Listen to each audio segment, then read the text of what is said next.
짐 로저스는 대표적으로 금을 좋아하는 투자가입니다. 1971년 개인적으로 소유하게 된 금을 아직도 안 팔고 계속 보유하고 있을 정도죠. 흥미로운 것은 이렇게까지 금을 좋아하는 짐 로저스가 지금은 금보다 은에 더 관심을 두고 있다는 점입니다. 이번 영상에서는 짐 로저스가 왜 은 가격이 앞으로 상승할 것이라고 보고 있는지, 왜 금보다 은에서 더 좋은 투자 결과를 기대하고 있는지 알아보도록 하겠습니다. 어떤 투자가는 차트를 전혀 보지 않고 투자를 하고 또 다른 투자가는 차트만 보고 투자를 합니다. 그리고 이 사이에 있는 투자가도 있죠. 바로 짐 로저스입니다. 짐 로저스는 특히 원자재에 대해 조사를 할 때 차트를 꼭 확인하라고 합니다. 다만 이건 차트를 기술적으로 분석하라는 말은 아닙니다. 짐 로저스의 말은 차트를 역사적인 관점에서 집요하게 분석하라는 말이었습니다. 방법은 간단합니다. 어떤 원자재 시장도 괜찮아요. 조사하고자 하는 원자재 시장의 장기적인 움직임을 알 수 있는 차트를 딱 펴요. 그리고 첫 번째, 차트의 움직임이 딱 봐도 심상치 않은 곳을 찾아봅니다. 두 번째, 역사적으로 이때 무슨 일이 있었는지 알아보죠. 그리고 세 번째, 그러한 역사적 사건들이 원자재의 수요 공급에 어떤 영향을 주었는지 확인하는 겁니다. 짐 로저스가 자주 드는 예로 이런 것이 있습니다. 1860년대 면화의 그래프를 봐보세요. 움직임이 특이한 부분이 있나요? 네, 누가 봐도 참 특이한 부분이 있죠. 그럼 그 당시 역사적으로 이때 무슨 일이 있었는지 찾아보는 거죠. 이때는 미국 남북전쟁이 있었던 때입니다. 그럼 이 사건이 면화의 수요 공급에 어떤 영향을 주었을까요? 남부에서 면화를 주로 공급하고 있었는데 전쟁이 터지면서 공급이 확 줄어들었습니다. 그래서 가격이 올라갔던 것이죠. 전쟁이 진정되고 공급이 원래대로 돌아오면서 가격도 다시 원래 수준으로 내려왔습니다. 짐 로저스는 이런 식으로 차트를 역사적인 관점에서 공부하면 앞으로 일어날 일에 대비할 수 있다고 합니다. 그럼 짐 로저스가 알려준 대로 은은 어떻게 움직여왔는지 장기적이고 역사적인 관점에서 한번 살펴보겠습니다. 자, 차트를 한번 볼게요. 첫 번째, 차트에서 눈에 띄는 곳이 있나요? 네, 크게 두 곳이 있습니다. 바로 1980년과 2011년이죠. 그럼 이어서 두 번째, 역사적으로 무슨 일이 있었을까요? 먼저 1980년과 2011년 모두 역사적으로 기록될 만큼 큰 경제적 위기가 있었습니다. 1980년을 포함한 1970년대에는 대인플레이션이라 불리우는 경제위기가 있었고 2011년에는 2008년 금융위기가 있었습니다. 두 번째로 주목할 만한 것으로는 돈 많이 찍어내기가 있었습니다. 양쪽 시기 모두 경제위기를 극복하기 위해 돈을 많이 찍어내는 방법을 택했습니다. 1970년대에 돈을 찍어내는 데는 필립스 곡선이라는 것이 많은 기여를 했습니다. 물가 상승 정도와 실업률은 반비례한다. 물가를 상승시키면 실업률을 낮출 수 있다. 이것이 당시 학계와 정계 인싸들 사이에서 유행하던 공식이었죠. 이미 미국은 베트남 전쟁을 치르기 위해 돈을 많이 찍어낸 상태였습니다. 그러니까 전쟁하느라고 안 그래도 돈을 많이 찍어냈는데 경제 불안까지 찾아오면서 더 무리해서 돈을 찍어내는 상황이었던 것이죠. 물가 상승률은 약 1%대를 유지하고 있었습니다. 하지만 돈을 찍어내는 방식으로 대응을 하면서 1970년대 물가 상승률은 5%대를 넘어가기 시작했습니다. 이 정도면 진작에 금리를 올려야 했지만 실업률이 높은 상황이었기 때문에 실업률을 낮추기 위해 금리를 계속 낮은 상태를 유지하는 정책을 택했습니다. 필립스 곡선에 따르면 물가가 오르면 실업률이 내려간다고 했으니까요. 결과는 처참했습니다. 돈은 돈대로 풀었는데 물가만 잔뜩 오르고 실업률은 떨어지지 않았죠. 2008년 돈 찍어내기의 경우 대공황 전문가 벤 버냉키의 역할이 컸습니다. 벤 버냉키는 시장이 살아날 때까지 돈을 공급하는 것이 연준의 역할이라고 생각했죠. 그래서 금리를 낮추는 데서 더 나아가 양적 완화라는 창의적인 방법까지 사용해서 시장이 반응할 때까지 돈을 시장에 마구 투입했습니다. 세 번째로 주목할 만한 것으로는 달러 가치 하락이 있습니다. 돈을 그렇게 마구 찍어대면 결국 달러 가치가 하락할 텐데 자산을 보호할 방법은 없는지, 극단적인 이야기이긴 하지만 혹시라도 달러가 붕괴하는 것은 아닌지 우려가 있었습니다. 참고로 이것은 닉슨 대통령이 1971년 금태한제를 폐지한 것과도 관련이 있습니다.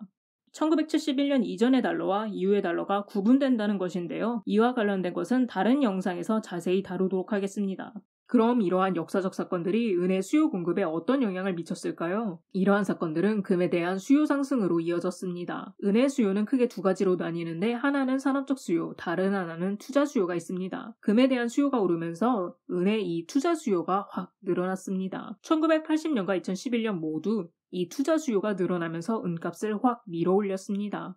여기서 한 가지 주목할 만한 점은 2006년 가장 큰 은 ETF가 본격적으로 시작되었다는 점이었습니다. 은에 한번 투자를 해볼까 말까 관심이 있어도 보관 문제 때문에 망설이는 사람들이 있었습니다. 이때 진짜 은을 사서 금고에 넣어두고 이에 상응하는 주식을 발행해서 이 주식을 쉽게 사고 팔 수 있는 은 ETF가 나온 것이었죠. 은에 대한 투자 수요를 더 잘 반영할 수 있는 환경이 된 것이었습니다. 실제 이 은 ETF가 2011년 은값 상승에 큰 역할을 했습니다. 당시 은에 대한 투자 수요가 은 ETF로 몰리면서 은의 가격을 폭발시키는 상승 동력이 되었습니다. 경제 위기 돈 찍어내기, 달러에 대한 불안감, 그리고 투자 수요 상승. 우선 이것들을 잘 기억해 두시고요. 저번 영상에서 마저 다루지 못했던 수요 공급에 대한 이야기를 잠깐 해보겠습니다. 저번 영상에서 은 수요에 비해 공급이 부족했다는 점, 이 부족한 공급을 메꾸기 위해 은 재고를 사용해왔고 그 결과 은 재고가 줄어왔다는 점에 대해 설명했습니다. 그런데 당시 대부분의 사람들은 테드 버틀러의 말을 무시해왔어요. 별로 주목을 받지 못했죠. 그러다가 드디어 사람들이 은에 약간의 주목을 하게 된 일이 일어났습니다. 바로 워런 버핏. 워런 버핏이 은을 사들인 일이었죠. 실제로 워런 버핏은 97년부터 2006년까지 은에 투자를 한 적이 있었습니다. 손해를 본 것은 아니었지만 워런 버핏이 팔고 나간 후 은값이 크게 상승했었기 때문에 많은 팬들이 안타까워하기도 했습니다. 왜 97년에 은 투자를 했는지에 대해 워런 버핏은 수요에 비해 공급이 부족한 상태가 지속되어 왔다는 점, 이로 인해 은 재고가 많이 줄어왔다는 점, 그래서 수요 공급을 고려할 때 은 가격이 오르기 좋은 상황이라는 것을 설명해 주었습니다. 테드 버틀러의 말과 같은 말이었죠. 이뿐만이 아니라 워런 버핏은 추가로 현재 은 투자를 고려하고 있는 분들에게도 도움이 될 만한 설명을 해주었습니다. 은의 공급 중 가장 큰 부분을 차지하고 있는 것은 광산채굴, 즉 땅에서 얼마나 파내나입니다. 그런데 이 은채굴 중 약 30%만이 은 전문 광산에서 나오는 것입니다. 나머지 70%는 부산물이라는 것이죠. 부산물 70%라는 말은 이런 것입니다. 은이 아니라 굴이나 아연을 채굴할 목적으로 막 파냈는데 은도 같이 나와요. 그럼 은도 잘 분리해내서 은시장에 공급하는 것이죠. 70%를 이런 식으로 부수적으로 공급하고 있다는 말이었습니다. 은 가격이 오른다고 해서 부수적으로 은을 생산하는 이 70% 부분의 생산이 막 늘어나는 것은 아닙니다. 그냥 은은 부산물일 뿐이니까요. 이 부분의 공급이 늘어나는데 한계가 있다는 워런 버핏의 설명이었습니다. 현재에도 역시 이 은 전문 생산 30%, 부수적 생산 70%는 여전히 유지되고 있습니다. 워런 버핏은 2006년 은을 전부 팔고 나간 후 다시 은이라는 원자재에 직접 투자한 적은 없습니다. 최근 워런 버핏이 일본 5대 종합장사에 투자한 것이 화제가 되었는데요. 이 중 미쯔비시는 9번째로 큰 은광산인 안타미나 광산 운영권 중 10%를 보유하고 있고 스미토모의 경우 3번째로 큰 은광산인 산 크리스토팔 광산을 독점적으로 운영하고 있습니다. 그러니까 워런 버핏은 간접적으로 은광산에 조금 투자를 하고 있다는 것을 알 수 있습니다. 공급에서 또 고려해야 하는 부분이 은 재고입니다.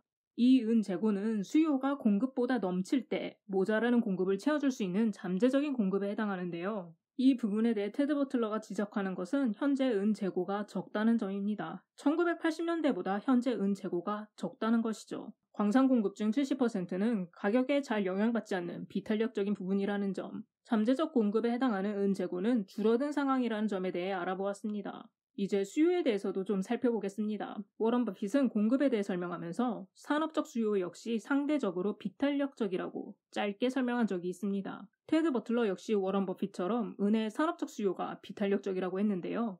설명은 이렇습니다. 애플이 아이폰을 만드는데 은을 사용합니다. 그런데 은 가격이 올랐다고 해서 애플 같은 회사가 아이폰을 그만 만들까요? 아니라는 겁니다. 은 가격이 오르면 오르는 대로 은을 사서 아이폰 가격을 올려서 판다는 것이죠. 테슬라가 자동차를 만드는데 은을 사용해요. 은 가격이 올라도 계속 은을 사용해서 자동차를 만든다는 말입니다. 은 가격이 오른 만큼 자동차 가격을 올리면 되는 거니까요. 그러니까 은 가격이 올라도 은의 산업적 수요는 크게 줄어들지 않을 것이라는 것이죠. 역사적으로 은의 가격은 금 가격과 비슷한 방향으로 움직여왔습니다. 하지만 현재 은 가격과 금 가격의 차이가 많이 벌어진 상황입니다. 경제 불황에 대한 염려로 금값은 많이 올랐지만 은은 아직 종전 최고가에 훨씬 못 미치는 수준입니다. 짐 로저스가 가격을 3년에서 5년 정도 알 수 없을 때 하나만 선택해야 한다면 금이 아니라 은에 투자하겠다고 말한 이유도 여기에 있습니다. 경기가 안 좋을 땐 금값도 오르고 은값도 오르지만 현재 특히 최고가 근처에도 못 가본 은값이 금값보다 더 저렴하기 때문에 은에 주목하고 있다는 것이죠. 또 실제로 앞에서 살펴보았던 1970년대와 2008년 금융위기를 돌아보면 금보다 은의 상승률이 더 높았다는 것을 알 수 있습니다. 짐 로저스는 테드 버틀러와 달리 은값이 조작되었다고 한 적은 없습니다. 하지만 경제 불황이 오고 이에 대응해 돈을 찍어내고 달러 가치가 하락하면 은의 투자 수요가 상승할 것이고 결국 이것이 은값을 끌어올리는 동력이 될 것이라는 것에 두 사람의 견해는 일치합니다. 짐 로저스는 안타깝지만 현재 경제 상황, 특히 미국의 경제 상황을 정말 안 좋게 보고 있습니다. 그리고 미국의 상태를 설명하는 수치들도 이를 뒷받침하고 있습니다.